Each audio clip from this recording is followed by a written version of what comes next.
Muy buenos días, tardes, profe, y personas que estén viendo el video. Mi nombre es Kevin Martínez y estoy con mi compañerita.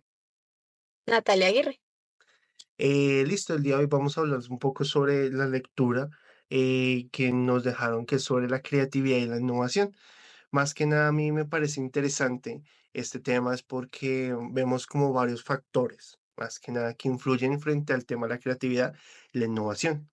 Para mí, uno de los factores que, pues, además de que tratar la lectura, se trata de la cultura, dependiendo de qué cultura tengamos, sea ya algo de un país, una región o una raza, varía mucho. Porque si hablamos de un país donde es primermundista, la innovación puede ser variada, puede ser rápida. Pero cuando hablamos de un país tercermundista o un país donde no hay muchos recursos, sea África, sea India, para ellos llevar un computador, llevar un celular o algo, para ellos es algo muy innovador, Dios mío, para ellos les rompería la cabeza. También puede influir la religión. La religión, dependiendo de qué tipo de religión sea uno, lo puede afectar también a ser innovador o creatividad. Y uno de los detonantes que yo creo que fue fundamental para esto fue la pandemia. Gracias a la pandemia, pues, tuvo su lado malo, pero también pudimos ver cómo crecieron muchas cosas. Se pudo innovar en bastantes cosas. No fue muy creativo, sino que se aplicó algo más que nada innovador, que fue algo que se llama el home office. Muchas empresas veían muy complicado mandar a todos sus empleados desde a la casa a trabajar por X o por Y problemas, pero el home office se disparó en medio de la pandemia y fue algo muy innovador. No se veía en Colombia, según estudios decían que en Colombia llegar al home office se veía en un plazo de 20 a 30 años, pero en medio de la pandemia se llegó en menos de un año así. Todas las empresas trabajar desde la casa, hacer todo, se dieron cuenta que todo se podía hacer directamente donde haya un computador e internet.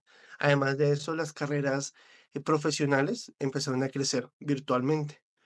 Fue complicado, sí, en los colegios vimos memes, vimos videos donde salían niños durmiendo en medio de las clases, que se les activaba la cámara, llegaban mamás y los regañaban, pero eso fue algo que disparó también la creatividad gracias a la pandemia. Entonces es algo que yo veo y que aprecio bastante frente pues a esta lectura que me hizo pensar bastante en ello. No sé qué quieras comentar tú, Nata. Bueno, sí, algo que a mí, una de las tres cosas que me llamó la atención fue que al principio decía que la innovación y la creatividad van entrelazadas, pero no son lo mismo. ¿Por qué? Porque la creatividad es algo que se crea desde cero, que no existe y nunca ha existido. Y la innovación es algo que toman y lo van adaptando a la generación en el que se vuelve a hablar o a tocar el tema. Otra de las cosas es que, en la página 46, decía que las historias, bueno, que una, eh, buena, innovación son las historias. ¿Por qué? Porque al pasar de generación en generación, las personas no las van contando exactamente como se las contaron a ellos, sino siempre les van cambiando algo. Entonces, eso es un buen ejemplo de innovación, pero que las historias tienen su lado malo. ¿Por qué? Porque al siempre tener que contar como la misma historia, es como obligarnos a seguir unos patrones que vienen de generación en generación y no se van a cambiar. Entonces, en esa misma página había una cita de Noam Chomsky que decía que el lenguaje es eh,